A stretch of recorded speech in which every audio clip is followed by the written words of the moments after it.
ஆலயம் என்பது ஒரு ஜோன்ல இருப்பது கிடையாது. ஆலயம் என்பது ஒரு கட்டடமும் கிடையாது.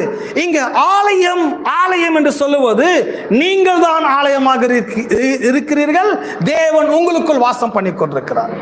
அப்ப இது என்ன? இது ஆலயமே இல்லையா? இந்த கட்டடம் இது அசம்பிள் ஆகிற பிளேஸ், அவ்வளவுதான். எல்லாரும் சேர்ந்து என்ன பண்றீங்க? அசம்பிள் ஆகிறோம், கேதர் ஆகிறோம், இங்க வர்ஷிப் பண்றோம். மழையோ வெயிலோ வராதபடிக்கு மேல கொஞ்சம் கூரையை போட்டு வச்சுக்கிறார். That's all. இங்க இது ஒரு வெயில் அடிக்காம, மழை அடிக்காம, குளிர் அடிக்காம இருப்பதற்காக கூடுகிற ஒரு ஜோன் தான், ஒரு லொகேஷன் தான். பட் ஆலயம் என்பது இது கிடையாது. ஆலயம் என்பது இது கிடையாது. ஆலயம் என்பது நீங்கள் தான் ஆலயமாக இருக்கிறீர்கள். எல்லாம் சொன்னான், தேவனுடைய ஆலயமாக இருக்கிறீர்கள்.